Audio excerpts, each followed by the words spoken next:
Buenas noches, bienvenidos al tercer webinar del programa público de la exposición Negar el Desierto. Este webinar se titula Paisaje Conquistado.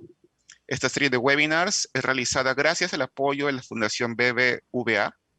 Yo soy Horacio Ramos, soy uno de los co-curadores de la muestra Negar el Desierto.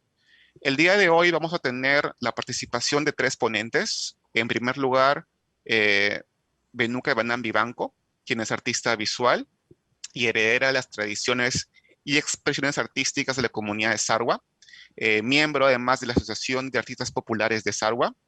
Ella cuenta con experiencia en la elaboración, difusión y promoción de las tablas de Sarwa, utilizando técnicas y materiales tradicionales como la tierra de color natural y la pluma de ave para el pintado. Sus obras se enfocan en las costumbres y leyendas de Sarwa, la migración y la revalorización de la mujer sarwina.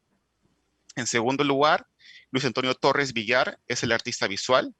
Él estudió grabado en la Escuela Nacional Superior Autónoma de Bellas Artes del Perú, institución en la que actualmente se desempeña como docente. Sus obras de gran tamaño se caracterizan por tratar temáticas vinculadas a la migración, la ciudadanía, la memoria y la violencia en la Amazonía. Se encuentra desarrollando un laboratorio de edición artesanal del libro experimental en Tomay Quichua, Huánuco.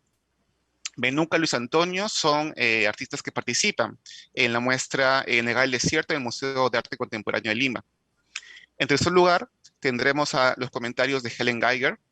Helen es historiadora, investigadora y consultora, especializada en temas de arquitectura, diseño, planificación urbana, espacios públicos y vivienda social.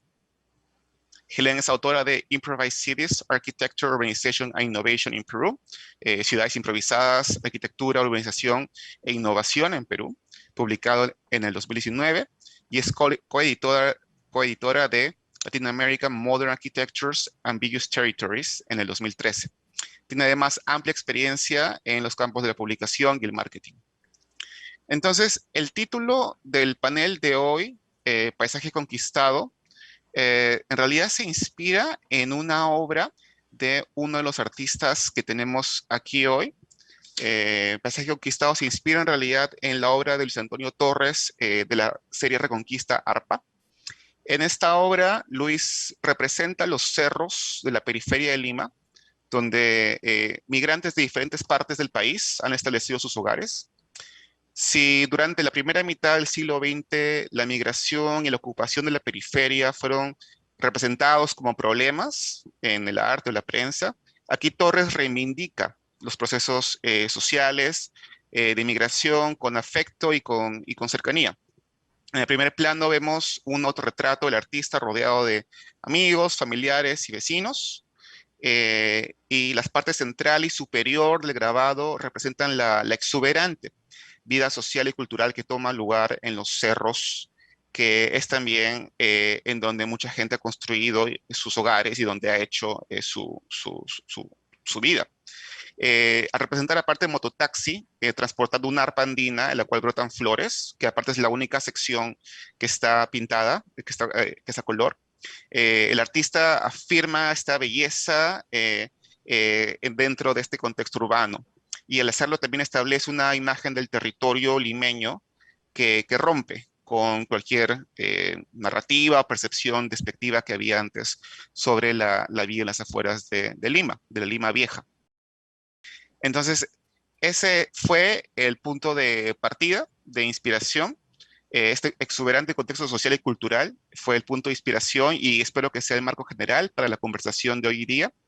Que la idea es que sirva como complemento para quienes han visitado la muestra Negar el Desierto, o que sea una inspiración que invite a la gente a visitarla.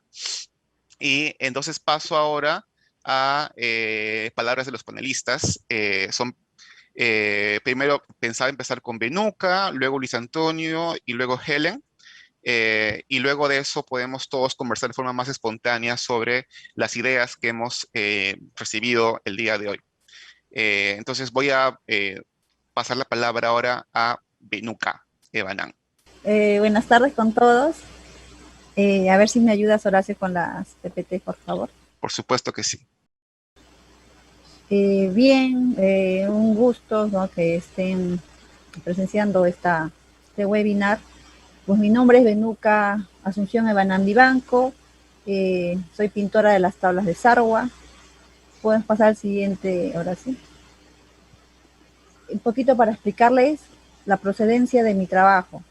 Como pueden observar ahí, esa es la comunidad sarwina que está en la provincia de Víctor Fajardo, en el departamento de Ayacucho. En ese departamento tienen una tradición, que cuando se realiza o cuando se construye casas, cuando ya están techando, se regala estas tablas pintadas, como pueden ver en el fondo rojo, que miden 2, 3 a 4 metros de largo, donde va plasmado a la familia que lo va a recibir como obsequio. Y pues se regala en una ceremonia que se llama tabla paikui. Esta costumbre aún no encuentran la procedencia. Hay tablas de 1800, pero ya también se podamos entender de repente que ha estado también involucrada con el época colonial, porque en las tablas de Sarwa se ve la presencia de la Virgen Asunción, patrona de la comunidad, y también en la parte superior se ve el Inti Sol. Entonces, más o menos tenemos esa referencia, pero no se sabe desde qué años están. Estos tablones, ya cuando esta costumbre en el pueblo, mi padre sobre todo, vino a la capital de Lima a los 13 años en busca de más oportunidades para vivir, para emprender. Es que él viene con todas estas costumbres. Siguiente, por favor, Horacio. Él viene con todas estas costumbres y acá en Lima tuvo 4 hijas mujeres. Yo soy la menor, me tuvieron a mí a los 42 años. Y aquí yo les muestro pues a mis maestros, a mis padres, ¿no? Valeriana Vivanco Espinosa, y yo estoy una foto de pequeña con el polo negro en el taller de ahí en Chorrillos. Y en el otro lado pues estoy con mi padre en el año 2019, hemos ido a participar en una danza que realizamos los argüinos en la ciudad de Lima, que es la danza de Navidad, celebración al Niño Jesús. Entonces ellos son mis maestros, ellos han venido a la capital, a Lima, y han tratado de no olvidar su lado artístico y también permanecer continuando difundiendo este arte. Entonces mi padre trabajó con esto desde los 30 años en adelante, tiene ahora 78, y pues mi madre sí ya falleció, pero en todo el tiempo que estuvo, desde que se embarazó de mí, ella se sentó a pintar y pues ha sido es una de las primeras mujeres que ha pintado una tabla de Sarwa completo. Ella trabajaba desde la madera, te lo dibujaba, te lo pintaba, te lo terminaba y te lo ofrecía, te lo exponía y viajaba también. Entonces ella ha sido para mí una inspiración grande, igual que mi padre también, que él ha sido muy soñador, ha sido un líder nato, un gestor empírico, y eso pues me han heredado a mí, ¿no? Entonces hoy yo tengo esa mezcla de pintora y ahora también estoy estudiando gestión cultural para poder seguir integrando a más juventud sarwina, a más pintores sarwinos en la difusión de este arte, que ya ha sido también declarado Patrimonio Cultural Inmaterial de la Nación. Siguiente, por favor. Aquí me pueden ver ya usando la técnica que se usa en las tablas de Sarwa, que es la pluma de ave, y ahí ven mis pigmentos, que son tierras de colores naturales, de las cuales yo también ya lo mezclo con un poco de acrílico para sacar ciertos tonos, pero también la base están los pigmentos que traemos de Sarwa. Como pueden ver, sigo trabajando en un soporte madera. En la parte al fondo hay un cuadro como un poco más grande, hay unos troncos pequeños donde plasmo las costumbres del pueblo, y ahí tendría yo pues 17 años más o menos. Siguiente, por favor, Horacio. Aquí estoy pues mostrando el espacio, ¿no? El espacio de aprendizaje en Chorrillos, en las Delicias de Villa, en Lima. Entonces, ahí de fondo ustedes pueden ver las diversas tablas que hemos elaborado de manera colectiva, trabajando ahí con jóvenes, mujeres, hombres, y igual siguiendo practicando la técnica del uso de la pluma y tierras de colores. Siguiente, gracias. Y pues le quería mostrar mi primer cuadrito, ¿no? Que yo pinté con ayuda de mi madre, sería. No me recuerdo bien, era pequeña, pero tenía 7 años. Entonces ese es mi primer cuadrito que lo tengo, ¿no? Aún lo conservo, y ahí he pintado pues la recolección de cochinilla, y también están sacando tuna en la comunidad de Sarwa. Siguiente, Horacio, por favor. Acá muestro un poco mi espacio en Chorrillos. Este es un espacio que ya es propio, ¿no? Donde yo puedo plasmar mis ideas, mis propuestas. Como pueden ver en mi taller de la bienvenida, con una puerta recuperada, porque esa puerta era el negocio de mi madre, que ella era comerciante de ropa, y sobre esa puerta he plasmado su vida, cómo ha emprendido, cómo su labor como mujer, su labor como pintora, su labor como madre. Y pues también he aprendido a hacer murales con Bellas Artes y también ya plasmo mis propuestas sobre soportes murales. Y pues me acompaña un espacio, como ven, aún estando en Lima, pero lo adecuamos como si fuera un pedacito de Ayacucho, un pedacito de Sarwa. Siguiente, por favor. Aquí ya lo que han visto, ya lo plasmo, mis historias, mis vivencias, ya yo lo plasmo con la técnica que he aprendido. En este caso, esta obra se titula Tablapaicuy en las delicias de Villa, y ahí pues representa, ¿no? Cuando inauguramos estos talleres, que somos 5 acá en Chorrillos, las delicias, hicimos esta ceremonia de entrega de tabla, y cada taller eligió un padrino. Y pues así íbamos, de esa manera, con canto, y llegando a cada taller, haciendo ese presente de las tablas pintadas de sarguas personalizadas para cada taller. Y pues es mi cerrito, es el morro solar de Chorrillos, y las casitas que están ahí. Sobre madera, también sobre madera recuperada. Trato de buscar esas maderas, de hecho preservante, y trabajarlo sobre ellas también. Siguiente, gracias. Esta ya la obra que se está exponiendo en la exposición Negar al Desierto, donde he plasmado mi vida en el barrio, ¿no? En los años 90, cuando no había ni siquiera agua ni desagüe. Hasta ahora no todos tienen desagüe, no tenemos pistas. Poco a poco se está integrando las pistas asfaltadas, veredas. Entonces, como no había, teníamos que abastecernos del aguatero. Es más, el agua en ese tiempo era salada. Hasta venían con gusanitos, pero teníamos que adecuarlo con lejía, de repente, para poder tomarla, ¿no? O cocinar. Entonces, esa labor de las mujeres también lo he plasmado ahí, porque eran las mujeres que salían con sus baldes, las mujeres las que se organizaban para poder traer este bien necesario que es el agua, ¿no? Siguiente, por favor. Aquí ya igual en tiempos de ahora, este año que ha pasado duramente para a nivel mundial, las mujeres igual siguen sacando fuerzas, ¿no? Siguen hallando soluciones. Entonces yo he pintado ahí igual en las zonas que no llegan o que tienen muy poquísimo apoyo de parte del Estado, se integran, se reúnen y hacen la olla común. Y así comparten y ayudan a la familia a que por lo menos no le falte algo de comer. Entonces igual hay pues una mujer andina, que es mi madre, yo de pequeña en la espalda, una mujer chipibo conmigo y una mujer afro, unidas para sacar adelante a la familia en tiempos de pandemia.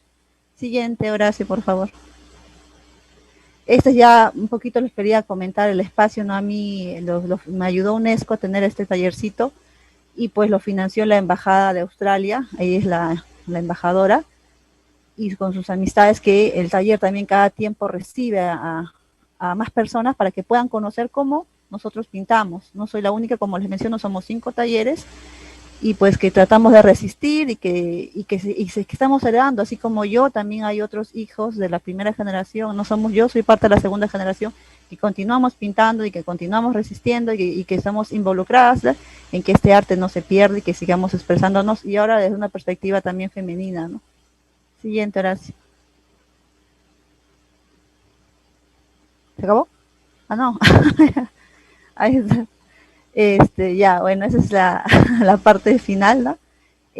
Bueno, ahí igual me ven, ¿no? Con una tapaboca, con mi cuadro plasmando mis vivencias contemporáneas, y también me plasmé yo, lo que hago es también enseñar, transmitir, compartir estos conocimientos, estas sabidurías que voy heredando a la niñez, a la juventud, en Sarwa, en Lima, y también los viajes que he tenido afuera en exposiciones. Es un poco mi labor, que para que conozcan un poco más de mí. Gracias. Muchas gracias a ti, Benuca. Me llamó la atención cómo las tablas incluyen a menudo atrás los 3 cerros, incluso cuando mostrando el contexto limeño. Me gustaría que quizás podamos conversar más acerca del contexto y del espacio mismo cuando estemos en la conversación. Muchas gracias de nuevo, y ahora podríamos pasar entonces a Luis Antonio. ¿Qué tal? Sí. A ver, voy a compartir pantalla. Bueno, yo lo que he hecho es juntar a varias figuritas. Voy a tratar de pasarlo de forma más rápida. El tema de las imágenes, digamos, para mí al menos es bien importante, y sobre todo empezarlo con este elemento, ¿no? Con este objeto que corta un poco el paisaje. Y tiene que ver con, así como me parece, y es súper trascendental el tema de venir a poner señal a la continuidad de la identidad desde la familia y desde atrás. Mi vínculo con la imagen va a ser a partir de la fotografía y sobre todo la fotografía de mi padre, ¿no? Mi padre es fotógrafo popular, que en la década del finales del 70, inicios del 80, va a trabajar en ladrilleras y va a migrar, digamos, de trabajo, porque él es un inmigrante que viene del campo a la ciudad, junto con mi madre de Huánuco, de Ica, y van a empezar a tomar fotografías, ¿no? Y después, al menos después de trabajar en la ladrillera, van a encontrar una mejor respuesta económica en el oficio de fotógrafo popular, ¿no? Y justamente esta cámara es una de las cámaras, digamos, que me trae más recuerdos porque, bueno, es una cámara que incluso yo lo usaba de niño, ¿no? Es una cámara de medio cuadro.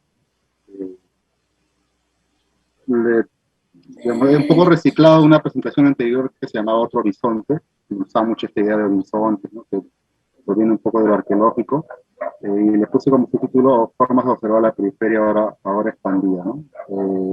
No he ido todavía a ver la exposición Negar el Desierto, pero me sorprendió mucho, digamos, la selección de estas 2 obras y un poco trato de ficcionar, digamos, cuál ha sido un poco el hilo conductor de la pieza y de qué manera, digamos, esa óptica, digamos, de los curadores ha planteado también ese otro desierto, ¿no? Porque normalmente vinculamos la imagen del desierto como un lugar inhóspito, inhabitable, donde solamente crece lo poderoso o aquello que se adapta, ¿no? Entonces, bajo esa metáfora recoge y me parece súper potente porque hay una conquista, digamos, de otra periferia, ¿no? O sea, ya expandida, ¿no? O sea, una extensión que ya no necesariamente habla de lo plano, ¿no? Sino de una diagonal, que es un poco lo que voy a comentar, ¿no? Bueno, lo que vemos ahí es fotografías que obedecen un poco al espacio donde he crecido, las ruinas de Cajamarquía. Ahora el sitio donde vivo actualmente, que está en la imagen a la derecha, hay una presencia de lo arqueológico con el paisaje muy marcado. La fotografía es siempre algo que tengo y que es algo que siempre me acompaña. Eso es fotografía de mi padre. Eh, Espero, al final me gustaría leer un texto de una exposición que alguna vez se preparó para él, en la cual se tituló La ciudad de barro, y me parece que va a conectar un poco con lo que voy a comentar, ¿no? Y lo que vemos ahí es justamente el ladrillo, adobe, ¿no? Es un poco el trabajo que estuvo muy presente en la zona de Huachipa en la década de los 80 o en toda periferia agrorural que estuvo a los bordes de la ciudad, ¿no? Eh, es fotografía de él también con ojo de pez, ¿no?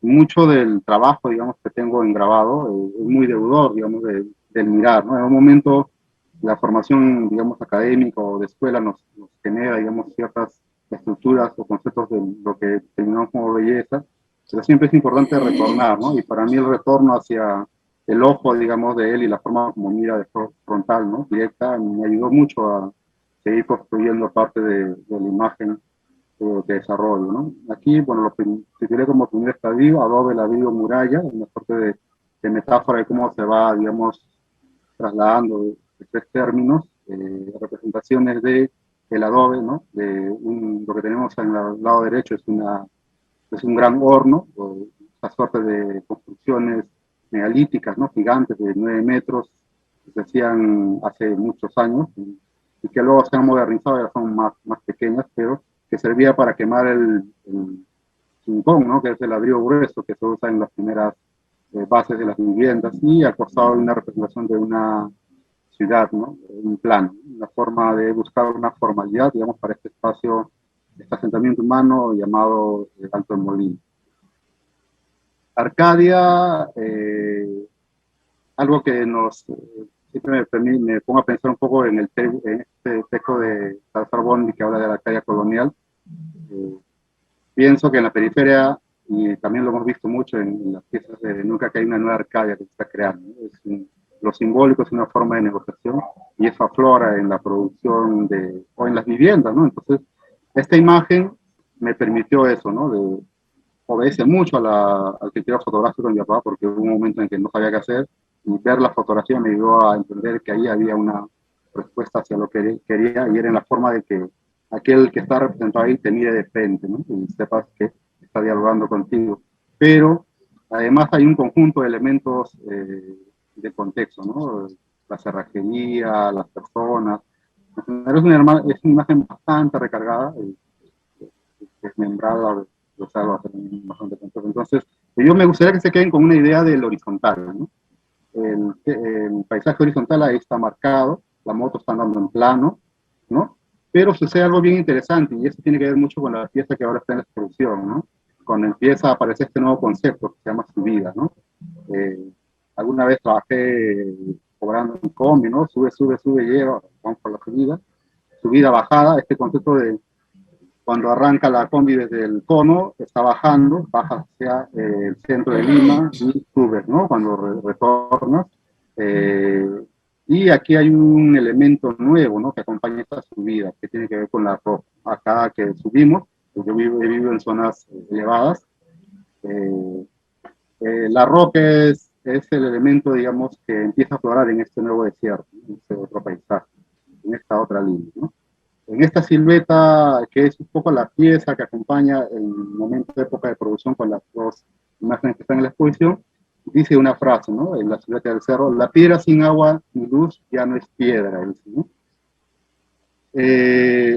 Proviene de una película muy, muy conocida, muchos crecimos viendo películas del grupo Chasqui. Hay una escena que a mí me parece muy mítica, cuando la mamá de Gregorio está discutiendo con su esposo y le dice que la tierra sin agua ni luz es tierra, ¿no? O sea, en esa necesidad de venir a la capital y buscar un espacio, o sea, buscar el progreso, o lo que se entiende como progreso. Entonces, el giro de materialidad ya no es tierra, sino yo apuesto por la piedra, ¿no? En ese sentido, la piedra es el nuevo objeto de conquista, o el nuevo objeto a, a quebrar, ¿no? Por eso es que la imagen anterior, digamos, nuestra fotografía panorámica, extensión, ampliación, ¿no? Ahí donde hay espacio sobre el cerro se sigue construyendo, ¿no? Una imagen detallista que nos habla de un domingo de faena comunal, donde muchas personas están trabajando, ocupadas en ganarle un espacio a esa de nuevo subida, de nuevo esa diagonal que ofrece el cerro, ¿no? Fotografías de contexto que nos sirven mucho, y esta es una de las piezas, ¿no? Que está en exposición. A mí lo que en ese momento me fascinó mucho fue esta idea de continuidad, de cómo es que, por ejemplo, como tecnología que obedece un mundo andino, en el caso de la pirca, ¿no? El acomodamiento de piedras para sostener un espacio agrario, ¿no? Para construir un espacio de cultivo, en la capital se reinventa por los mismos autores, porque muchos de los que construyen estas viviendas justamente son migrantes, ¿no? Y esta tecnología se reinventa en la capital, y esta vez ya no sostiene terrenos agrarios, sino sostiene vivienda. Y es una forma de ganarle a esa diagonal que está ahí presente, ¿no? Las imágenes yo siempre las estuve así, ¿no? Presente, y digo, ¿por qué es tan potente, no? Porque justo esta imagen viene a mi mente, porque justo hace unos días en Tomequichua subimos a las alturas de una zona a más de 4.000 metros con Israel Tolentino y con Antonio Paucar para ver un proyecto de laboratorio gráfico, y fuimos a ver una cosecha de papas nativas. Y es justamente la escena del hombre que está conquistando la agreste geografía, la está domesticando. Entonces, creo que de ahí me parece que hay una poética súper potente en el hecho que el hombre en su soledad está quebrando, digamos, lo que le ofrece, digamos, la realidad, ¿no? O sea, lo que hay, y eso hay que solucionar, ¿no? Solución, ¿no? Y eso me parece súper potente. Es más, estaba en eso viendo y me acordé de unos billetes que en juventud o niñez empecé a ver, donde se representaba mucho al hombre andino, destruyendo, digamos, transformando, ¿no? el espacio para beneficio. Tenemos un poco registros, ¿no? Del proceso, cómo van avanzando, y de nuevo bien marcado este tema de la diagonal, ¿no? De la subida, de las viviendas que se van alojando en los espacios, y la aparición de estas diagonales que podían ser rayos, que podían tener muchas reminiscencias más muchos presentes en el mundo andino, pero también desde la necesidad o la urgencia de pertenecer hacia un relato, ¿no? Y que tiene que ver con, por ejemplo, estas escaleras autopintadas por los pobladores, fechas muy próximas a 28 de julio, para señalar que ese espacio que de repente no tiene una formalización pertenece o quiere pertenecer a un relato, que es lo nacional, ¿no? Esta la separé porque me parece interesante, porque muestra un poco la tecnología, que para muchos puede ser de repente precariedad, puede ser, no sé, desde otra óptica. Me imagino aquí a un arquitecto o alguien formado en una prestigiosa universidad que puede estar señalando que eso es peligro, eso es riesgo, pero en una situación donde, digamos, el contexto dice que es lo que hay, es donde uno se acomoda y genera las condiciones como para que eso sea durable, estable, y se apela mucho a un saber de un mayor. Muchas de las personas que realizan estas pesquerías son personas mayores, que saben, que tienen un oficio y hay un saber ahí acumulado. Entonces, y se construye, ¿no? Pero la imagen a mí me parece mucho más poética porque hay plantas de origen andinos que están ahí creciendo en el jardín, ¿no? Muchas de las viviendas, si uno sube acá a los cerros, va a encontrar sembríos de maíz, sembríos de papa, ¿no?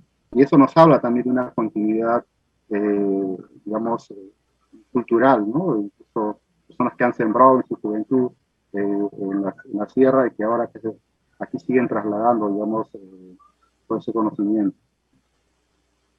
Eh, en la punta del cerro, como dicen, los referentes del espacio, y esa necesidad también está acompañada del reto, ¿no? De la decisión de retar, ¿no? O sea, alucinar que ahí va a estar la avenida Bancay, o sea, me pareció súper poético en el sentido de, Bancay está en el centro, ¿no? Pero no, el centro no está ahí, el centro también puede estar acá, ¿no?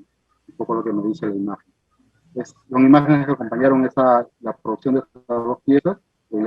Fue la muestra Lima 04, la inauguración justamente del Museo de Arte Contemporáneo, y acompañaron también estas piezas que eran de tres grandes maestros populares, ¿no? Artistas que trabajan la música, la imaginería, la creatividad, ¿no? Y esa urgencia de seguir trasladando, digamos, hacia la capital parte de las producciones. Y bueno, acá, bueno, psicología es un poco lo que busco en el cerro o en la ciudad, ¿no? Que es esa nueva Arcadia, esos nuevos elementos que, digamos, tienen un correlato, digamos, con lo popular y que después se integran con lo que desarrollo. Me es muy... Bueno, este es un texto un poco, lo que trata de vincular es una pieza que va a venir después, que trata de buscar una respuesta mítica a aquello que produzco, ¿no? Dice, ¿dónde estaría hoy la fauna sagrada de Huarochirí? El manuscrito de Huarochirí, como relato popular, reaparece en las periferias. Pasado y presente se funden en un universo temporal donde se toma contacto con los animales. En las mototaxis, lo he visto, digo, ¿no? Los animales totémicos que se distinguen en sus ropajes lo dicen. Objeto de transporte que ha vencido la geografía de las estivaciones andinas, ¿no? De nuevo la subida, la bajada. Recorren de nuevo aquella frenética persecución de Yunga Costa, de región Yunga, región Costa, que antaño hizo Puniraya Viracocha en su intento por alcanzar a Cavillata. Por ello, esta imagen está dedicada al felino rampante, que hoy baila y canta un taqui con nosotros, ¿no? Con canto. Y bueno, era una imagen que es una mototaxi que tiene un felino, ¿no? Que está trepando, ¿no? Y estaba mucho pensando en la fauna mítica, estaba leyendo un libro de Luis Millones, me pareció alucinante que conforme leía miraba que las motos aparecían con ropajes con la fauna mítica que aparecía en el relato de Manuscrito Guarochirí, dije, wow, o sea, digamos, hay una noción surrealista, ¿no? Y bueno, hay un conjunto de elementos también de la cual también está plagada, pero es la primera imagen donde empiezo a darme cuenta que no me toca representar la ciudad plana. O sea, por el espacio donde estoy me toca representar la ciudad en diagonal, ¿no? Y es justamente donde el felino está rampando, ¿no? Que necesita subir esa pendiente, ¿no? Está repando. Taxonomía también de neofelinos, ¿no? ¿Cuántos felinos puedo encontrar por aquí? Bueno, ya a la fecha van muchos más, pero esto era un poco de lo que recibí de interpretación anterior, que miraba también cómo es que estos felinos reaparecían, ¿no? Las motos más tuneadas son las que usan los más jóvenes, que casualmente están en edad como mítica, totémica, ¿no? En la que, como las aves, están cambiando de colores, una forma de vincular a los Thundercats, ¿no? Y bueno, guaguas, una vez fui y dije, ¿qué son? Le pregunté a la señora, me dijo, felinos, ¿no? O pumas, pero me dijo que bueno, me pareció interesante también eso. Y bueno, esta es la pieza que está segmentada, tiene varios elementos narrativos, ¿no? Que conversan, dialogan en función a, por ejemplo, el niño que van a ver acá, tiene una ropa felina y aquí tiene otro signo felino. Hay un retrato de una persona muy apreciada por mí con una cámara, ¿no? Y está, bueno, tomando con una cámara Sony, una cámara que usaba yo también de niño. Y esa es la pieza que comentábamos hace un rato, ¿no? Sobre el tema del arpa, ¿no? La pieza es una mototaxi que está subiendo de nuevo una pendiente. Al fondo hay una representación de una huaca que está entre la construcción, la ciudad, la vivienda siguen construyéndose. Hay un relato que obedece a un primer piso, a un segundo piso y a un tercer piso, ¿no? La alegoría es una moto que habla de los 200 años, Salvador 200 se llama. Hay un toro que está danzando con un amaru y sobre la moto hay un arpa que señala un poco, pone de testigo a la música como el gran soporte para señalar la historia de la migración. A veces alguien me preguntó, ¿por qué tan grande? ¿No? ¿Por qué tan ostentoso si el grabado siempre es pequeño, si siempre ha acompañado el libro y si el libro siempre ha sido chico, ¿no? Le decía, lo que respondí fue que la historia de la migración, esa historia que narra Benuca, que está narrada también en esta imagen, es una historia potente, es una historia titánica, gigante, y me parece que tiene esa necesidad, digamos, de sostenerse en esas dimensiones, ¿no? Grandes, ¿no? Colosales. A mí me gusta mucho, algunas veces he ido al museo y me dicen, ¿no? Las personas, el rostro, la piel de la ciudad ha cambiado también, las personas que recorren sobre ella se identifican con esta imagen, ¿no? Porque al final las muestras, las obras, son obras que discuten a nivel de ideas, ¿no? No se agarran a botellazos con la gente cuando entra en conflicto, sino como a nivel de ideas y las personas, digamos, encuentran ventanas, los autores proponen de sus universos personales. La pieza es un arpa y el arpa está pintada con tierra de color, con arcilla como abono para que crezca esta la genelia vulgaris, que es un mate que está tocando música con el arpa, ¿no? Era un poco, a nivel un poco más crítico, más, ¿no? Era un poco mi búsqueda también de cómo volver a hacer reaparecer el texto de Pablo Macera sobre el arpa mate, que me fascinó alguna vez cuando lo leí, dije, este objeto, ¿cómo podría hacerlo aparecer de nuevo en forma contemporánea? Y un día fui a la tienda de mi vecina, me puse a tomar una gaseosa y vi al frente, que era la subida, que subió una moto con un arpa. Y dije, wow, ahí está mi arpa mate. Y bueno, toda la noche hubo tono, ¿no? Todo el día. Pero interesante, porque hay mucha poética, me parece, en la obra. Es una maceta, habitan unos animales míticos adentro, que son unos colibríes, que están hablando entre ellos en quechua, y dicen unas cosas que, bueno, ahí los invito también a que vayan a visitar y a ver la pieza para que observen alguna de esas los diálogos. Bueno, eso es un poco lo que he estado haciendo este tiempo de pandemia, que tiene que ver con el dibujo de estos tachos oscuros, negros, el agua, ¿no? Lo que significa vivir en el cerro y el agua es todo, ¿no? Y estos contenedores, hay una clave estética que me interesa, que está apareciendo, muestro esto, pero hay más cosas que estoy haciendo en función a este material que me está dando, digamos, el paisaje de ahora, y por el momento estoy en la recopilación, digamos, de los tipos de los objetos, ¿no? Y bueno, esta imagen, un poco para cerrar esta presentación, para señalar también esta potencia y esta supervivencia de lo andino en la capital, ¿no? O lo que no es solamente la capital, lo que habita aquí. Es una imagen que para todos puede ser una imagen religiosa, ¿no? Lo primero que vemos es el arca de Noé, está recibiendo, digamos, a los animales. Mis hijos me han venido a saltar en un momento.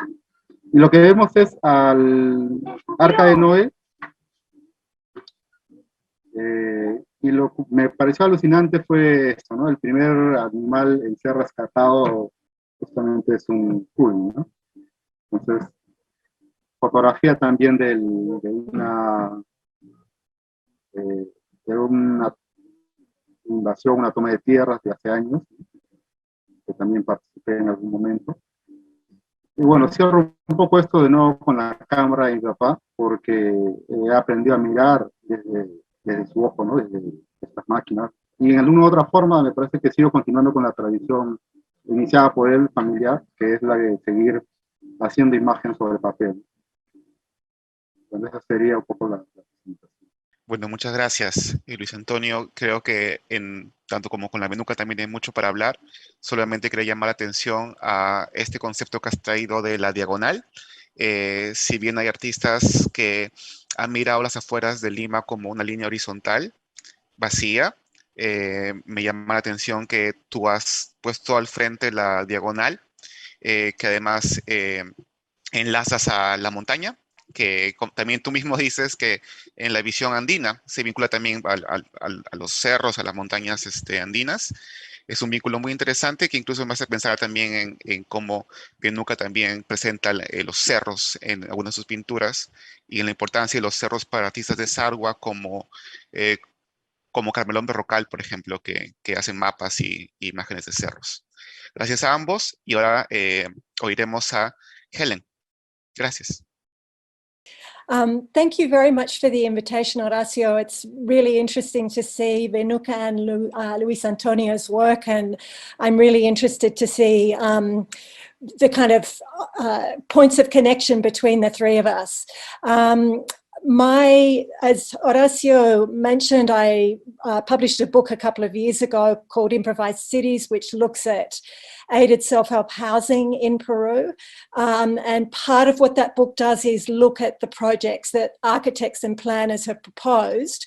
And on another level, it also looks at the representation of barriadas and the representation of aided self-help, both in images and in text, as a kind of background context for those architectural projects. So I thought that in this particular context, perhaps the most useful contribution that I could make would be to present some of the visual imagery that I've come across, looking at barriadas and also pobladores in the residence, and just to see how that's changed over the years. So I'm looking at sort of three different points in time, beginning with 1954, 1961, and then the period of the revolutionary government. Okay, so this is, the images I have, some of them come from newspapers and some of them come from official documents. So this is very typical of the newspaper coverage in the early 1950s. It presents a barriada as a kind of degraded version of the city, as a kind of aberration. If you see in the caption, it sort of talks about the fact that it's this is the urban landscape that a visitor to Lima first sees, and the implication is that that's a poor representation of Lima as a city, and that it would be, this isn't really the city proper. This is only a kind of a halfway realised version of the city. At the end of 1954, there was a very large-scale land invasion in the south of the city at Ciudad de Dios, and surprisingly, for a series of complex political reasons, the coverage in the newspaper La Prensa was actually very sympathetic of this particular land invasion. It was the largest one that had taken place in Lima to that point in time, and it ended up shifting government policy towards the barriadas, and it ended up sort of pushing more activist housing policies. But one of the interesting things is that for about the first month of this land invasion, there was coverage of it in photographs on the front page of the newspaper every single day. And largely it was very sympathetic in this newspaper. And if you look at other newspapers, there was barely any coverage at all. So this is very shortly after the land invasion. And the fact that they even call it a ciudad as opposed to a, barrio clandestino or a barriada is in itself significant. It's acknowledging that this could be the starting point for a new contribution to the city. This is another example of that coverage. We see the community coming together, starting to work on public works projects in the new city. And this is, I think, these two images are very interesting in relation to the theme of the exhibition, this idea about the sort of desert and the city in relationship to one another.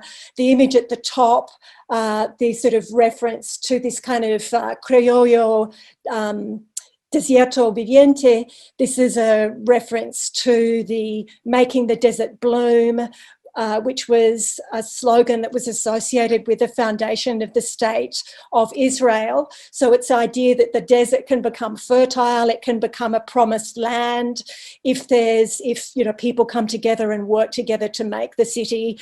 The image at the bottom shows the process of handing out lots, and in the caption at the bottom, you'll see that there's a reference to, como en los tiempos de la conquista. There's a suggestion that this is part of a longer history. It's kind of validating this way of making the city as part of a longer tradition. So it's no longer seen as being breaking the law or being aberrant or somehow a lesser form of the city, because it's been put in this larger historical context.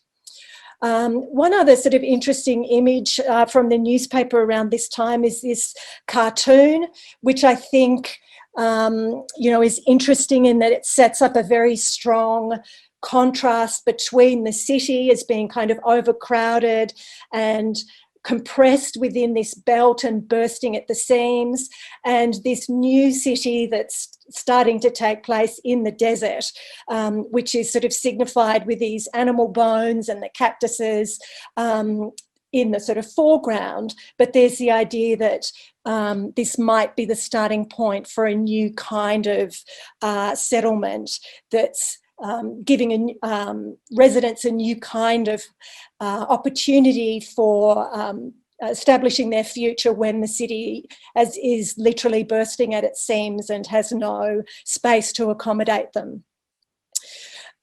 This particular land invasion at Ciudad de Dios in 1954 was also a really important for triggering the interest of anthropologists in the phenomena of barriadas, and one of the earliest really to start to document in photographs and in maps the landscape of the barriadas was Jose Matos Mar. So these are some photographs that he took in 1955, very soon after that initial land invasion. And you can see in the map on the left an effort to sort of try and understand how these patterns of urbanization were working. And elsewhere in the book, he has sort of very detailed documentation of the houses, the early stage of the houses that were starting to be built in that settlement. So in contrast to the earlier visions, representations of the barriada that were very kind of judgmental and sort of saw this as a form of aberrant urbanism, this is a much more analytical mode of representation. It's more objective. It's trying to sort of understand this really through a kind of scientific language, and through this visual analysis plays a really important part in helping anthropologists start to kind of get a handle on what these phenomena are, and that they have their own kind of logic. It's a different kind of logic to the established city, but it does have its own rules and its own patterns of growth that anthropologists are trying to sort of start to document through these images. So this is the kind of world of 1954 that really comes out after that large land invasion at Ciudad de Dios. The next moment I want to talk about is 1961, when there was a new law passed in Peru that tried to stop the formation of new barriadas. The idea was that there would be documentation and upgrading of existing barriadas, and in parallel, the establishment of new urban settlements where architects and planners would work with residents to build their own housing and build the settlements.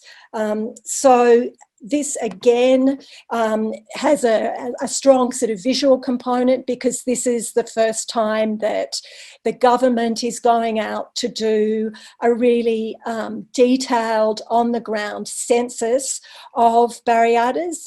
You see on the left-hand side, this is showing representatives from the government going out and having conversations with barriada residents, explaining why they're going to be coming around to the settlement and what their aim is in doing this survey. So the idea would be that once this survey is completed, there would be assistance in helping people formalise the neighbourhood, you know, put in infrastructure, help people improve their housing and so on. And on the right hand, you see people going out on the ground, starting to number the existing dwellings as the first stage towards developing maps of these settlements.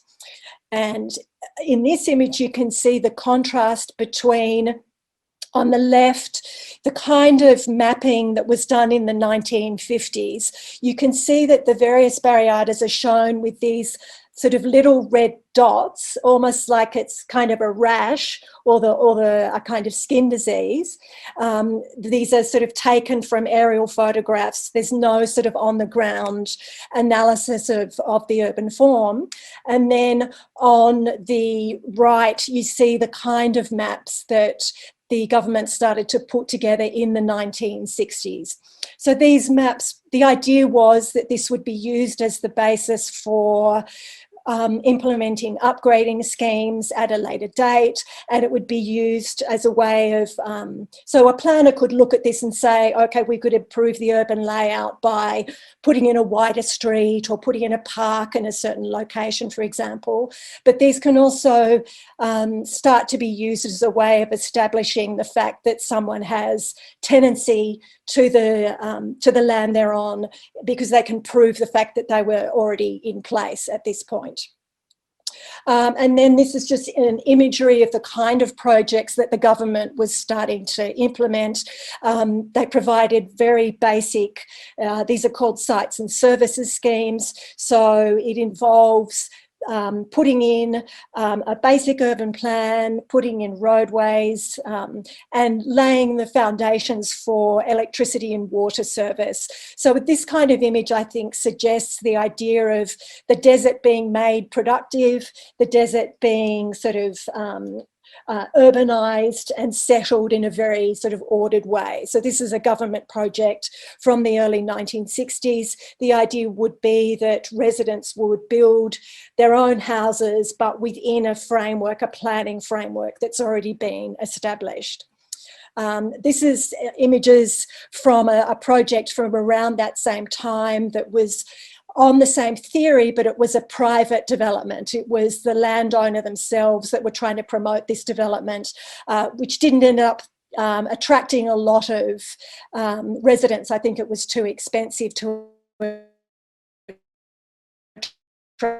attract very many views in these promotional materials, again evoking the idea of the conquest, the idea that by moving to a settlement on the urban periphery, you are part of a tradition of founding cities, part of a tradition that goes back to the era of the conquistadors. And this is just an ad that they put in the newspaper promoting that development. You can see right at the bottom, their sort of logo of the conquistador is part of the visual imagery that's supporting this project.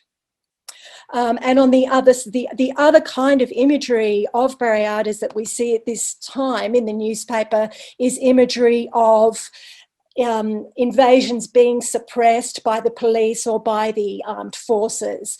So this is the idea, the kind of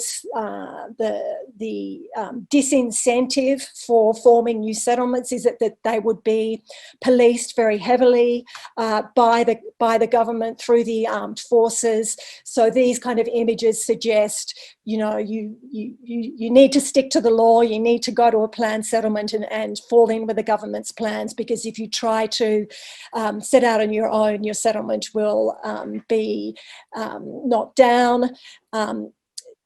In reality, if people waited long enough, their settlements had recognition, but there was always this kind of performance of policing in the early stages of a land invasion. I think, Horacio, in your essay, you mentioned the role of women. You can see in this photograph, there are two women who are right at the front of this image, and often that was a strategy to have women and sometimes children right at the front, with the idea that the police or the army would use less force. So they're very much on the ground, part of establishing these settlements from the beginning of a land invasion. So this is the kind of world of the 1960s where barriadas are there's the idea that they'll be brought into regulation with the assistance of the government, but it's very much the government that's kind of calling the shots. And the idea is that the barriada is meant to come up to conventional planning standards with the assistance of architects and planners. So this is sort of fast forward now to the third time period, which is the period of the revolutionary government. There's a very big shift in this period in the representation of, well, first of all, the term barriada is replaced by pueblo joven. Barriada was determined to be a pejorative, so there's a new terminology, and there's also a new visual representation of the settlements. And as you can see on the right, in many ways, the idea is now that the kind of collaborative work in Pueblos Jóvenes, in barriadas, is now privileged. It's now seen as being almost a symbol of what Peru can achieve on a larger level. It's a symbol of the idea that you can have grassroots community development that's based on the idea of collaborative work. And this is going to be a uniquely Peruvian route to community development. So drawing on Andean traditions, but brought into the city and also brought into a new political context. So very different to the previous imagery.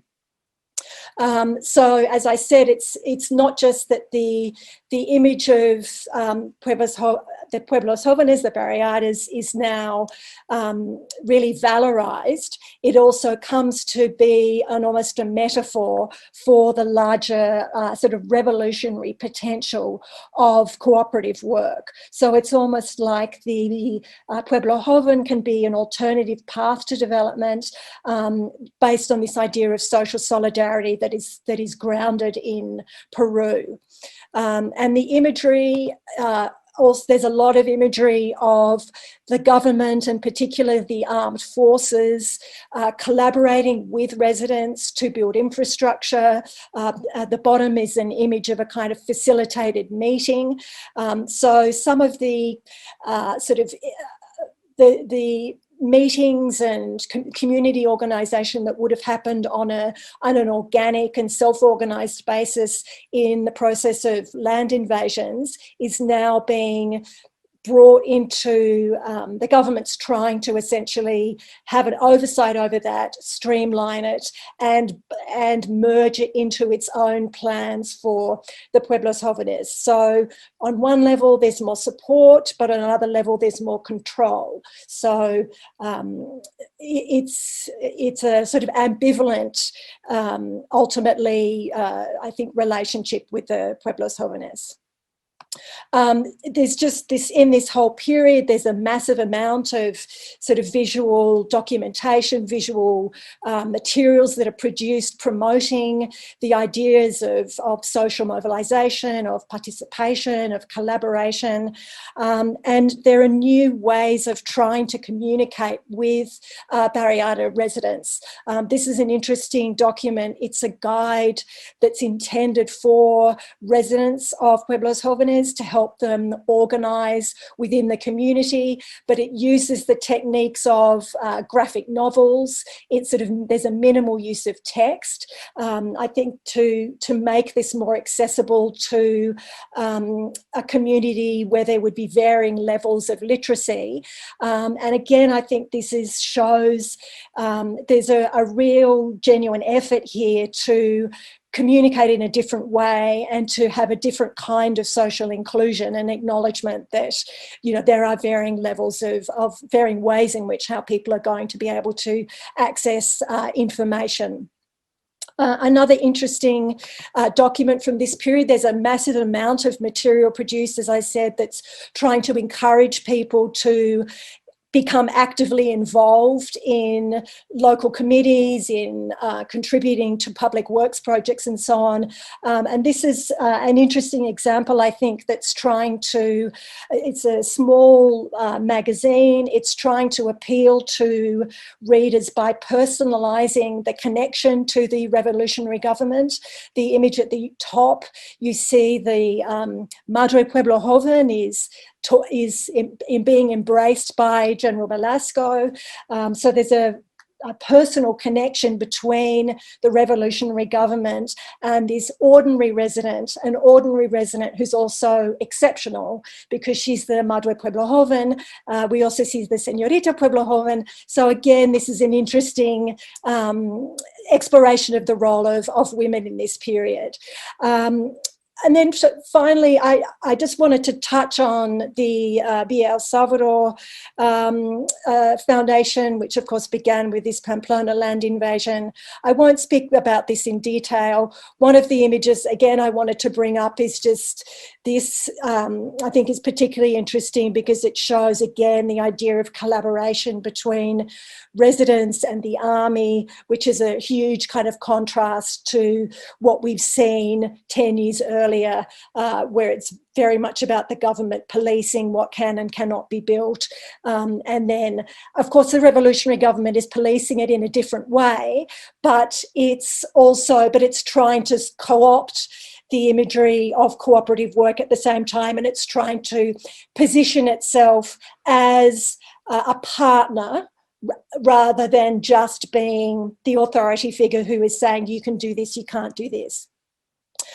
So, you know, this is, again, the Villa El Salvador became an important part of the sort of revolutionary government's ideology. I think it's the film that, the link to the film you sent me, the Rose de Lima, there are a number of, I found it particularly interesting, the interviews with the organiser who, a lot of his, the way that he talks about this, the sort of priorities there about the social enterprise, about defending the autonomy of the Cerro Monte, even the kind of policing of imagery through the idea that we don't want to have a cinema, we want to have our own cinema where we're showing educational films, we want to have our own CCTV where we're showing our own imagery. You know, that's, in miniature, that's the way that the revolutionary government tried to sort of convey a new vision through its own sort of selective curation of imagery. And this, and ultimately, I think this kind of imagery shows the view of the government. It's again a kind of aerial view from a distance, and think in a way is symbolic of kind of hands-off relationship between the government and the El Salvador, that they promised a lot but actually took a very long time in delivering. And it's actually more down to the people on the ground self-organizing who actually really kind of made that settlement into the city that it is now. So I'll finish there. Muchísimas gracias, Helen, por compartir tu investigación con nosotros y nosotras. Todos, creo que el público es muy beneficiado del material que has compartido. Va a ayudar mucho además a investigadoras e investigadores del urbanismo y diría incluso del periodo Velasco, de general Velasco Alvarado. Va a ser muy interesante para muchos ver este material visual.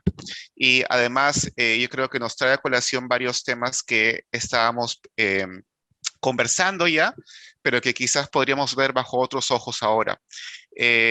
Y estaba pensando en una cosa muy breve con respecto a lo que has mencionado sobre formas de ver el crecimiento urbano, formas de ver las afueras de la ciudad.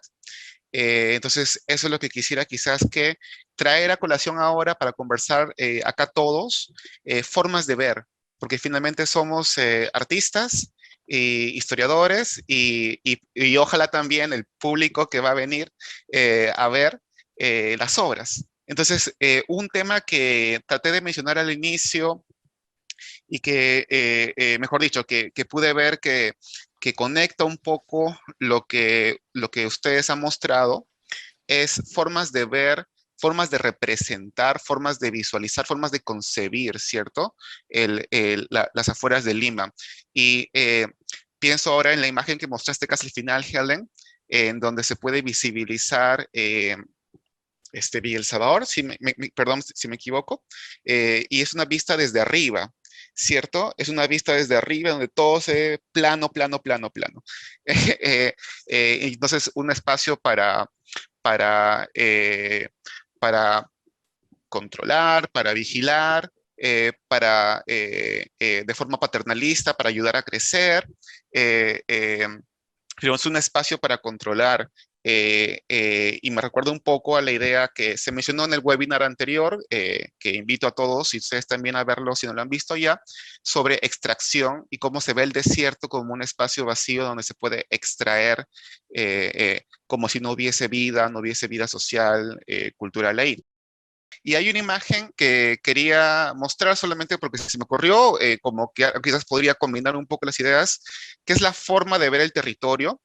Se me ocurre que cuando vemos, por ejemplo, esta pintura de Carmelón Berrocal, un artista de Sarwa, y en cómo representa el territorio como una composición muy vertical, muy imponente, donde se siente visiblemente la montaña y el espacio, y donde las montañas articulan de alguna forma, ¿no? La retícula. Creo que es otra forma de visualizar o de entender el territorio, que probablemente, como han sugerido ya Luis Antonio y Benuca,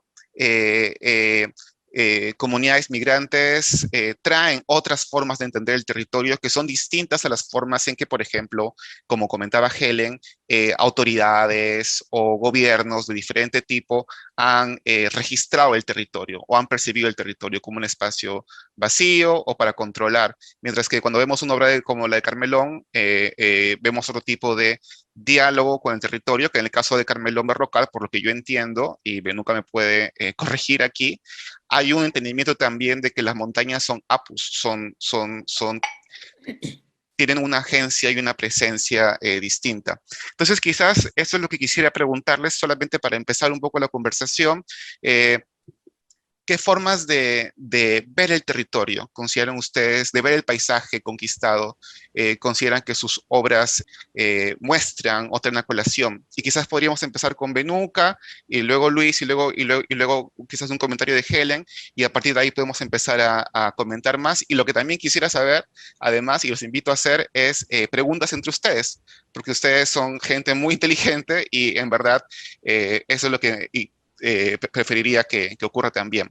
Entonces, quizás solamente para soltar las lenguas, Benuca, Luis Antonio y Helen nos quieren contar un poco sobre las diferentes formas de ver el territorio y ver Lima y las afueras de Lima que sus obras nos muestran.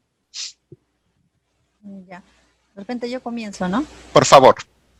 Ya, bueno, los cuadros que les mostré, mm, es mi barrio en sí. Mi barrio, yo tengo una mirada de los cerros. Cuando uno migra, venir a la capital para una persona andina y ubicarse en una zona, pongamos que ya más urbanizada, es muy difícil, es muy costoso. Entonces, ¿qué hacen? Lo que mostraba Helen, ¿no? Invadir en esos espacios que son arenales, que no cuentan con agua, ni desagüe, ni pistas, ni nada. Entonces, invaden. Al invadir, como ven, hay casitas de madera. Por ejemplo, yo me acuerdo que mi padre contaba que la primera casa que tuvieron acá fue ir cerca a un silo y había ahí cartones botados, plásticos botados, y eso empezó a armar su primera casita. Ya, entonces poco a poco, yo me acuerdo en el espacio donde estamos, el propietario podía tener hasta 1000 metros cuadrados de terreno, ya, y era, claro, era un espacio desierto, más adentro era chacras, así pudo tener cada uno. Y pues de ahí poco a poco irse levantando, en algunos lugares es difícil todavía, como acá también, ¿no? Tener un espacio adecuado, pero se está logrando. Pero antes de eso, pues los migrantes padecen bastante, porque el hecho de no tener acceso al agua, yo me acuerdo que mi madre se iba a lavar a la ropa a unas 20 cuadras abajo. Para construir la casita donde yo vivo, es unos ladrillos blancos traían a lomo de burro. O sea, todo un sacrificio para poder sobrevivir en Lima, ¿no? Y tratar de buscar oportunidades. Entonces, los cerros han sido testigos de todo ese sacrificio. Y los que viven, bueno, donde yo estoy no es tan cerro ya, pero yo sé que hay espacios como muestra Antonio, como que la persona que quiera habitar ahí, ¿no? Tiene que adecuarse y buscar, como dice, su tecnología, ¿no? Para poder tener un espacio, para poder dormir y habitar con sus familiares, ¿no? Y evitar pasar tanto frío. Entonces, esa es la realidad de muchos migrantes, ¿no? También limeños vamos a llamarlos en parte, porque yo nací en Lima, pero tengo sangre ayacuchana, ¿ya? Eh, el día a día, lo que se vive, lo que hay que adecuarse, y bueno, en parte también sentirse contenta de tener un espacio por lo menos, ¿no? Porque hay personas que ni pueden conseguir eso. Hoy en día los terrenos son súper costosos, y en esos tiempos ya pues, como te digo, no eran pampones, pero poco a poco se fueron instalando con mucho esfuerzo, con mucho sacrificio, con muchas horas de trabajo, muchos sin estar en planilla, muchos sin recibir un sueldo justo, pero fueron emprendiendo. Entonces, todo eso ha sido testigo de los cerros. Ahora, lo que tú muestras, Horacio, es algo muy hermoso, lo que me mostraste de Carmelón, del mapa que pintó. Ahí yo puedo reconocer claramente dónde está la casa de mi papá, dónde está la iglesia, Irapata, dónde se va al cementerio, dónde es la entrada de Sarua, porque también he ido muchas veces al pueblo, y es lindo tener esa imagen, ¿no? Pintado a mano con las tierras.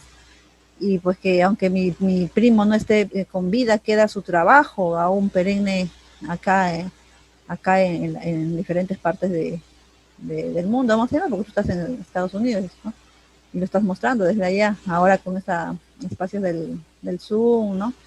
Y lo podemos compartir. Entonces, qué importante es eso, ¿no? De poder también sentirnos que, aunque estamos en ubicaciones diferentes, tratamos igual de emprender, ¿no? Y también de comprender, creo yo, ¿no? A veces porque dicen, no, ¿por qué reclaman tanto? Cosas, a ver que se vayan a vivir al cerro o los espacios que nos muestran por lo menos una semana, a ver si soportan, a ver si aguantan el calor o el frío que pasa, a ver si el agua que les llega, o si llega agua también, a ver, no es fácil a veces la vida, pero tratan de salir adelante. Entonces, en esa parte hay que saber, con lo que estamos viendo, lo que yo he mostrado, lo que muestra Antonio, lo que muestra también Helen, cómo el ser humano se va adecuando, ¿no? A tratar de buscar una mejor vida. Uh-huh.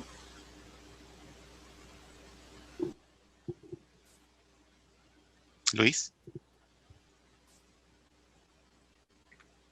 Sí, creo que coincido bastante en lo que menciona Verónica sobre esta dimensión animista, ¿no? De tratar de buscar identidades.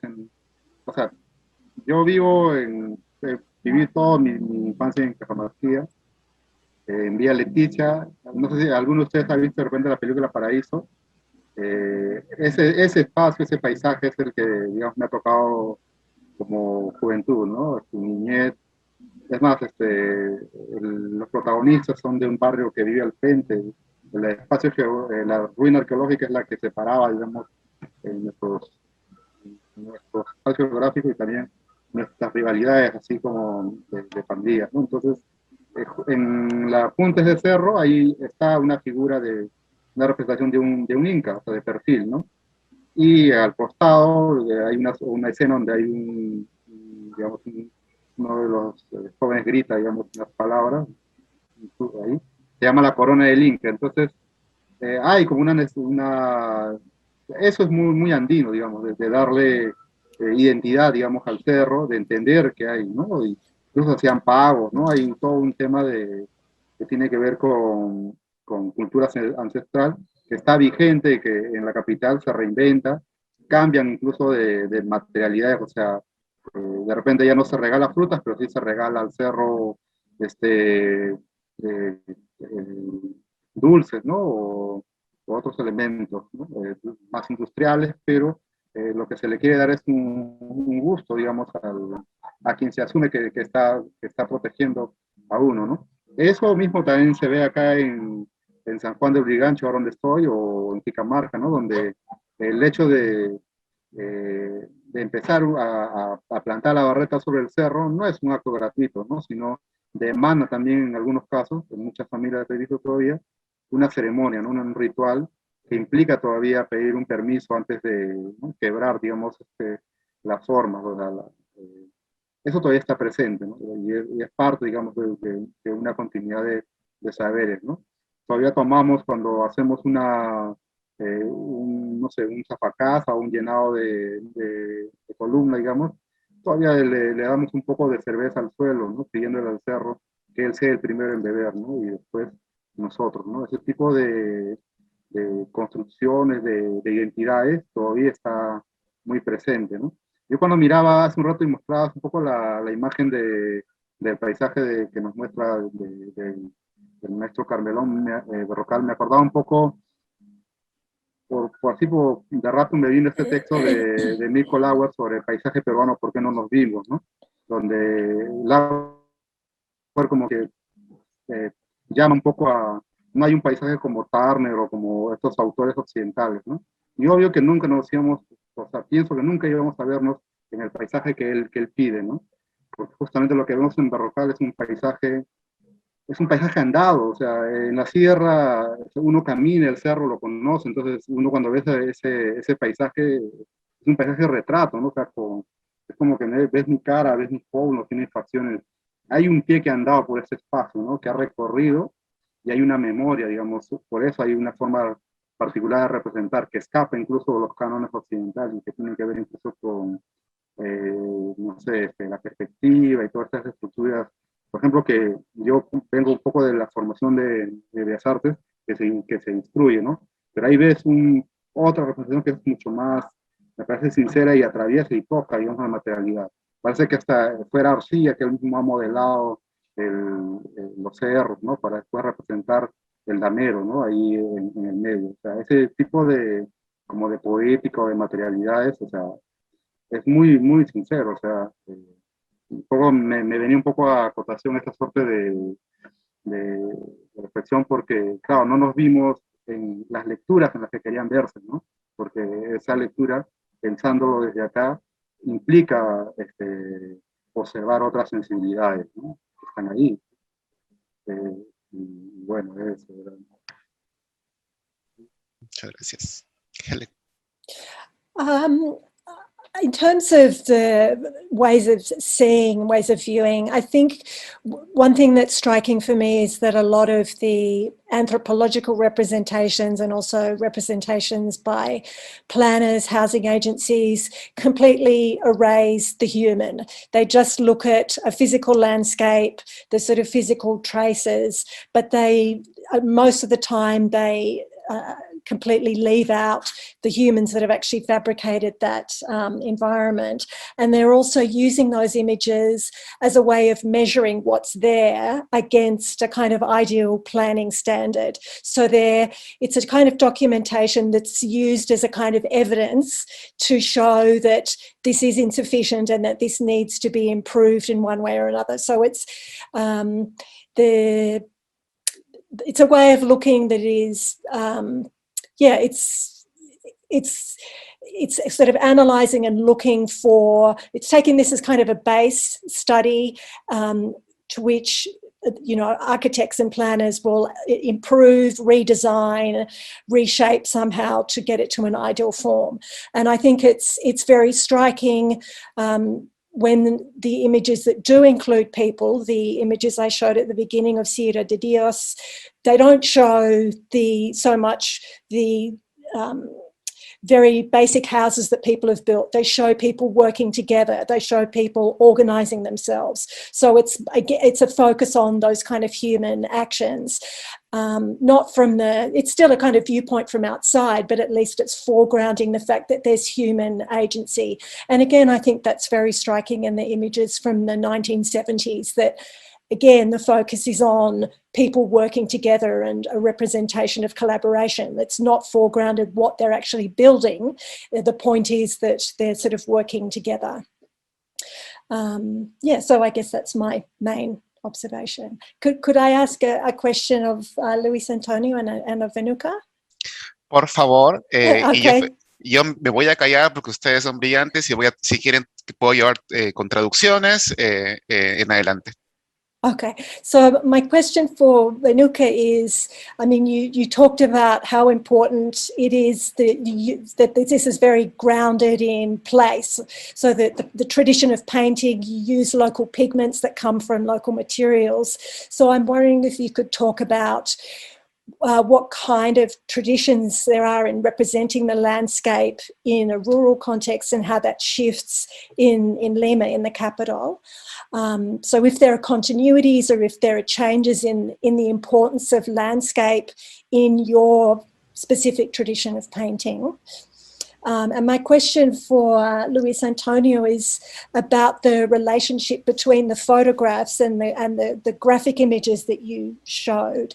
I wasn't sure whether you exhibit the photographs or whether they're more of a source material for the images that you draw, because it's an interesting, in your presentation, it was a very interesting contrast between the documentation of the real and the representation of the mythic in the images that you draw.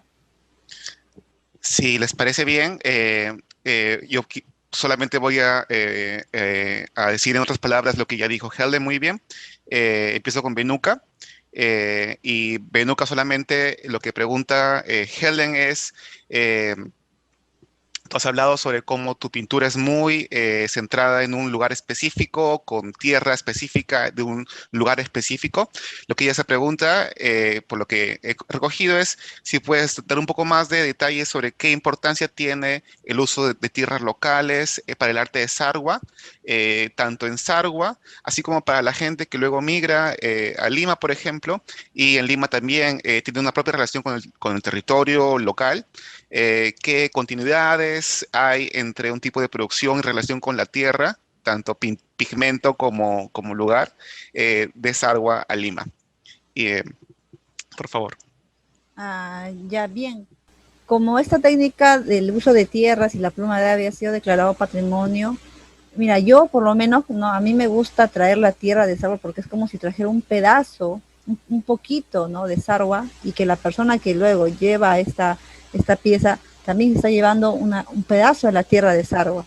Ahora, yo por ejemplo pinté una vez con tierras de colores y con arena de las delicias de Villa, mezclé los dos y lo usé como pigmento para hacer una obra que era Navidad Sarwina sobre un maguey de forma de S, ya que participé para un concurso de nacimientos peruanos. Y me pareció esa mezcla, porque en sí eso soy yo, ¿no? Yo tengo sangre sarwina, pero también vivo en Lima y vivo en un arenal. Entonces mezclar esos pigmentos para mí es como, es sentirme yo también, pues. Entonces ahora lo que también hago es, igual trato de mantener la tierra, y también ya uno lo industrial que puedo conseguir acá en la ciudad, que es el acrílico.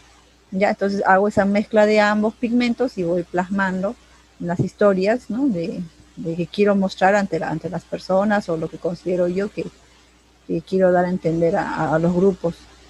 Y bueno, yo por de mi parte, yo sé que hay otros que también usan otros materiales. A la fecha todavía no se usa el óleo, por ejemplo, ¿no? Más que todas las tierras o acrílicos. Pero antes también ha tenido todo un proceso en la cuestión de los pigmentos, ¿eh? Yo me acuerdo que cuando analizábamos las primeras tablas, lo hacían con plumones, lo hacían con lápiz, con lapicero, luego usaron anilinas, luego también pudieron traer la tierra, luego también usaban acrílicos, témperas, así todo, ha sido así el proceso de trabajarlo. Ya no solo trabajaban en troncos, sino también trabajaban sobre madera, como triple A. Luego yo también trabajo en madera recuperada, en MDF, en madera que consigo acá en los cerrajeros, ¿no? En la carpintería. Entonces, en parte de mis obras también es eso, ¿no? Es parte Sarwa y parte Lima, y eso es lo que soy, creo, y lo que somos muchos, ¿no? Esa combinación de diferentes zonas. Gracias, Benuca. Hermoso. Y para Luis, bueno, quizás solamente para volver a recordar, preguntaba Helen sobre la relación que estableces entre fotografía y tu trabajo en grabado, si entiendo bien, porque claro, hay una diferencia tanto del medio, y por otro lado también tu trabajo mismo. Cabe notar que, como mencionó Luis, su padre también su padre fue fotógrafo, y entiendo que algunas imágenes que mostró quizás eran de la fotografía de su padre, pero también nos puedes contar un poco más, porque hay una diferencia, como comentaba muy bien Helen, entre un medio que supuestamente captura la realidad de forma neutral, y el tipo de grabado que tú haces, que tiene otra dimensión que tú mismo llamas vinculada a lo animista, o que tiene otro tipo de estética que también, como tú llamabas, que no le interesa mucho documentar la realidad de forma neutral. Eh, si nos puedes contar un poco sobre eso. Sí, bueno, la fotografía que yo conocí es una fotografía invertida, ¿no? En el sentido de que todavía que mi papá trabajaba fotografía analógica, entonces la llevaba a revelar, y traía las fotos y nos pedía a nosotros hijos que marcáramos las fotos, ¿no? Para que podamos saber el código y de esa manera pudiera reproducir. Entonces la imagen la miramos al revés siempre, ¿no? En negativo. En cierta forma el grabado también tiene esa lógica, el grabado se produce con una imagen al revés. Digamos, después de tiempo empieza a encontrar muchos elementos vínculos que podría vincular, digamos, de la práctica fotografía con la INGOPAC, pero no me siento yo como un fotógrafo, ¿no? Uso la fotografía como un apoyo, me gusta mucho. Mi hija también tiene una cámara que le doy, o sea, le doy esa libertad que también mi padre me dio, digamos, de niño, ¿no? Toma la de medio cuadro la cámara porque vas a poder hacer como 70 fotos, no 26, ¿no? Medio cuadro es una cámara que te divide el rollo, ¿no? O sea, te hace el doble. Y bueno, sobre todo en un contexto como el de él, en el que la fotografía en verdad era cara. O sea, ahora en cambio con lo digital es muy fácil hacer fotografía. Era un poco más complejo, ¿no? En cuanto a tema económico, porque la fotografía era con lo que mantenía la casa, ¿no? Y siempre, que antes que se acabe el rollo, decía, oye, me quedan 3 tomas, ya pongan, si nos acomodaba, y bla, teníamos una foto, ¿no? Y a veces incluso me daba esa libertad de terminar esas 3 últimas tomas, digamos, del rollo, o la última toma, para poder sacar el rollo y poder revelar. Había ahí como una licencia como para entender un poco la composición y todos estos criterios. De hecho, que las obras más grandes que han visto tienen una dimensión un poco más de alegoría. Son claramente obras que se están tratando de hablar, digamos, en diferentes niveles, ¿no? Es como una cebolla. Hay un primer momento que puede ser una imagen muy, muy agradable, muy recargada, digamos, simbólicamente y muy agradable de observar, pero si uno va decapando, va a empezar a llorar porque hay otras cosas incómodas que están ahí presentes, ¿no? Y en esos niveles me gusta jugar, al menos cuando trabajo estas piezas un poco más complejas y más recargadas, ¿no? Y otros que incluso obedecen otras lecturas. Pero digamos, esta selección dialogaba un poco más con eh, con estas situaciones. Yo tengo un texto, no sé si lo podría leer ahora, porque justo cuando estaba buscando el archivo para hablar un poco del PPT, Por favor. encontré este texto que es una exposición, el texto que acompañó la exposición que hicimos de la obra fotográfica de mi papá. La exposición se hizo en el CREA Lima Huiracocha y el texto lo desarrollamos juntos, yo y César Ramos Aldana, antropólogo que bueno, ya no está con nosotros, pero me parece súper potente porque de alguna otra forma vincula, digamos, este viaje, ¿no? Y un poco lo rescata lo que significa. Voy a ver si puedo compartir el texto. La exposición se llamó La ciudad de barro, memoria visual y construcción de ciudadanía. Hace 30 años, hace 30 años, como lo es ahora, Lima Metrópoli era ciudad de tránsito, lugar de negocio, espacio de cambio y usufructo, urbe que vivía de día y languidecía de noche. El pueblo que la articulaba no vivía en ella, era una población que llegaba desde el interior del país a una ciudad que auguraba promesa de cambio y destino, pero sobre todo ofrecía exclusión. Acceder al centro de su cuerpo era casi imposible. Esta pretensión se controlaba con el alquiler o préstamo de algún espacio. Otros más osados la hacían suya a través del tránsito sobre ella en carretas ambulantes. Para ellos la ciudad seguía amurallada, resistiendo a sus conquistas, pero cediendo en sus límites. En su centro, su corazón desbordado en miles de cabezas susurraba al oído del nuevo visitante el ofrecido reducto de sus extremos, donde el imperio del ladrillo demandaba manos y fuerzas para domesticar la arcilla.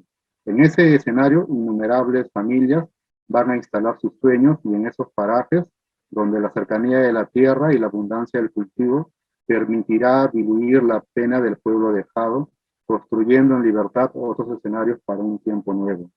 Las fotos que observamos nos hablan de esa conquista.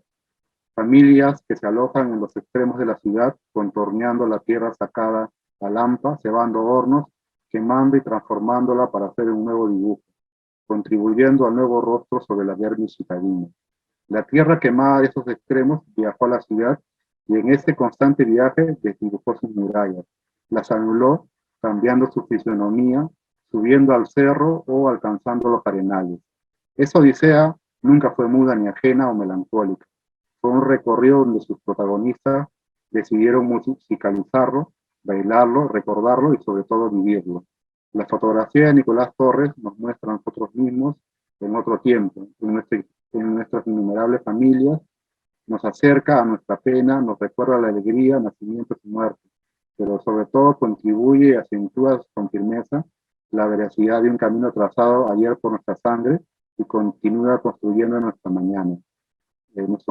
La aventura de muchos jóvenes de conquistar su destino para ofrecer el futuro a la mano de sus hijos empieza con estas imágenes donde las personas tocan la tierra, viven y son felices.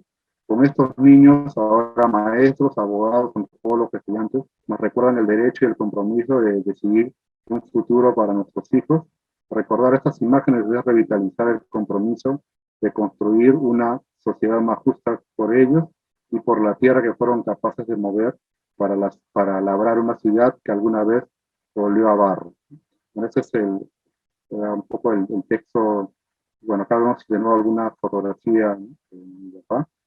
Y bueno, el texto lo que me parece que es bastante claro, señala un poco un cambio de tiempo, ¿no?, donde en un primer momento de una ciudad conflictuada, se entiende que no se va a poder conquistar el centro, pero desde los bordes se empieza, ¿no?, la materia ocupa un lugar en el espacio. Entonces esa tierra que va a ser trabajada en los hornos, desde las periferias va a seguir viajando hacia el centro, y al final ese concepto de Lima amurallada o de gran ciudad o de gran Arcadia que hablaba Salazar Bondi va a ser desdibujada, y los conos aparecen y van a tener otra potencia, una potencia similar con este centro, y van a aparecer muchos centros, y al final Lima va a ser todo ese conglomerado que ha permitido que estas narrativas también estén en esa definición de desierto, ¿no? O sea, al final la ciudad está sobre un desierto y necesita de todas estas otras visualidades,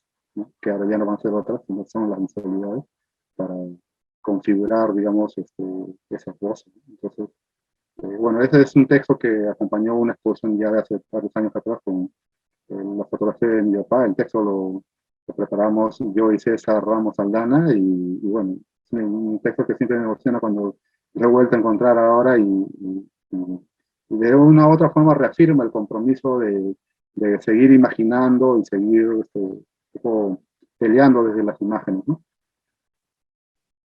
Muchas gracias, Luis, por compartirlo. Además, destaco que es una maravilla que este panel dé pie a hablar de su obra y de su investigación, pero también de otros nombres, que da cuenta que hay una historia larga de gente que ha estado trabajando por construir, por conquistar un paisaje, desde Nicolás Torres, el fotógrafo, César Ramos, Carmelón Berrocal, y obviamente toda la red de artistas que desde ahí han trabajado.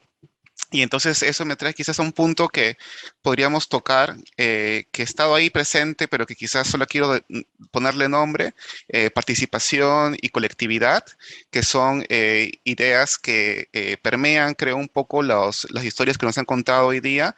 Entonces quizás podríamos dar una pequeña reflexión, si desean ustedes, en torno a su trabajo. La investigación de Helen destacó el rol que tuvo participación y colectividad para crear estos barrios. Helen, además, yo llamo la atención sobre sus estudios sobre John Turner, un urbanista que trató de crear un tipo de colectividad y participación.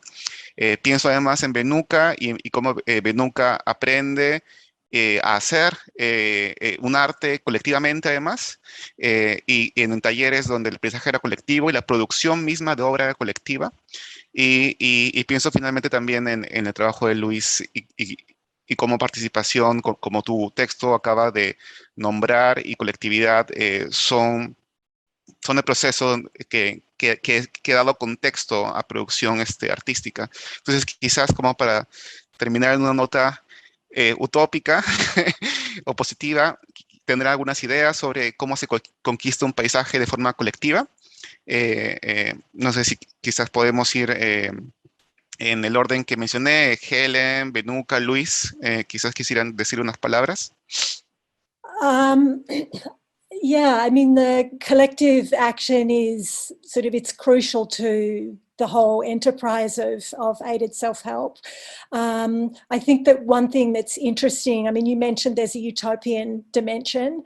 I think one thing that makes the utopian idea problematic in terms of formal aided self-help housing projects is that it's not just relationships with people within a community. The idea is that it's a partnership between architects and residents. So the idea is that there's a collaboration there, but over the 30 years worth of projects that I've looked at, I think that architects and planners have found it hard to give up power to actually develop a real, genuine kind of collaboration.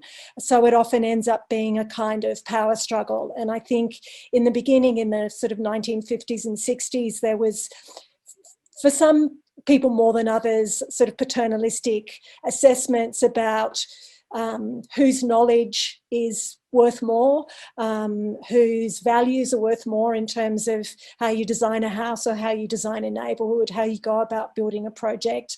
And then over time, I think that started to shift a little. So I guess that, yes, collective action is essential, but it's always also complicated, problematic. you need to constantly sort of renegotiate it. So it's not a simple thing. It's a thing that's, it's not static. It's something that evolves and changes as all human relations do. But it's also, in many ways, the only tool we have and the best tool we have. Gracias. Benuca. Bueno, no sé, desde mi punto de vista como artista también, ¿no? Y como heredera de esta tradición, como tú dices, en esos espacios donde abunda el gris, pongámosle así, ¿no? Un llamado así, poder, en mi caso, intervenir con lo que yo hago, podría ser, ¿no? Con la pintura podemos hacer mural, o los talleres que ya lo estoy pensando poder trabajar por mi barrio también ahora, pues, ¿no? Ya que he dado muchos talleres por diferentes zonas, pero por las ubicaciones como Villa El Salvador o justamente donde yo vivo, Las Delicias, aún no lo hemos trabajado con más intensidad. Entonces, de esa forma también creo que podemos contribuir, ¿no? Y como tú dices, enseñar eso que ya creo que también se sabe, trabajar de manera colectiva, integrando y haciendo partícipes a la ciudadanía, ¿no? A través del arte. Ese sería mi comentario. Muchas gracias. Luis. En los 90, habrá sido más o menos que, recuerdo una 93, asentamiento humano Aras del Huayco, en Pampachil, Pampa de Frío. Un conjunto de pobladores invadieron un espacio, ¿no? Y por una ley agraria ellos decidieron cultivar ahí, en ese espacio, antes de invadirlo, porque el espacio estaba deshabitado. Me acuerdo que fuimos mis papás, mis tíos, y todos cultivamos en masa, ¿no? Yo nunca había viajado a la sierra, pero pude ver todas las personas muchos de los vecinos eran de la sierra, y cultivaban, echábamos papas, me acuerdo, y hicimos una gran pachamanca y todos comimos juntos. Es la escena más, una de las escenas felices que recuerdo de la infancia, ¿no? El acto de compartir, ¿no? Soy profesor de Bellas Artes, tengo también futuros artistas. Creo que mis alumnos saben que soy medio político, o sea, hago las clases, me aguanto. Pero sí, me parece que es importante el carácter crítico, ¿no? El carácter, la obra no tiene que ser necesariamente tan complaciente, ¿no? Siempre debe incomodar un poco, y eso es un poco lo que también trato de enseñar. Creo que ahí está un poco mi aporte de colectividad, en el sentido que la parte pedagógica, algo que en algún momento no tenía mucho gusto, pero que después empezó a ir transformándose en una forma de seguir existiendo. Pero creo que es importante, ¿no? Entender que la pedagogía y la educación es un pilar súper potente, sobre todo para seguir construyendo pensamiento crítico, ¿no? Que es importante porque, digamos, mucho de lo que desarrolla Benuca, desarrollo, estamos levantando, digamos, el caso de historia del arte, tiene esa dimensión como comprimida, ¿no? Es como un WinZip, ¿no? Archivo donde hay información, y es importante. Nosotros estamos parando aquí para dialogar sobre lo que producimos, tanto que en Benuca, justamente para traducir justamente eso y mostrar que hay una parte colectiva, ¿no? No estamos simplemente aquí nosotros. Si bien está el nombre de mi esposa, acaba de irse mi hijo, está también mi padre, está mis amigos, mis vecinos que están representados, al igual que Benuca, está su familia ahí. Pues no venimos como que solos con dos botellas, ¿no? Sino hay una mancha atrás de nosotros, y que ayuda, y que es, digamos, señala una urgencia, porque esa narrativa también sea narrada, ¿no? Y este es un espacio de discusión donde se valían también ese tipo de situaciones o dimensiones de edad, ¿no? Entonces, bueno, esa sería un poco mi reflexión, y nada, invitarlos a que vayan, porque también quiero ir a ver, así que espero que esta semana se den la posibilidad de ver el Muchas gracias a todas. Muchas gracias, Luis. Sí quería acabar con un tono feliz, eh, porque son tiempos complicados. Respeto su tiempo, además, y hemos llegado ya al final de esta conversación. Me da muchísima pena, pero a la vez he aprendido, creo que todos van a aprender bastante y tenemos mucho para pensar y para seguir conversando. Entonces, solamente me queda agradecerles y seguir esa idea que han comentado, ¿no? La idea es construir casas o obras, instituciones artísticas, eso es lo que creo que estamos todos tratando de querer hacer y vamos a seguir haciendo. Entonces, muchas gracias, no les quito más tiempo y vengan todos a la muestra lo antes posible y ojalá nos vemos pronto en persona. Muchas gracias.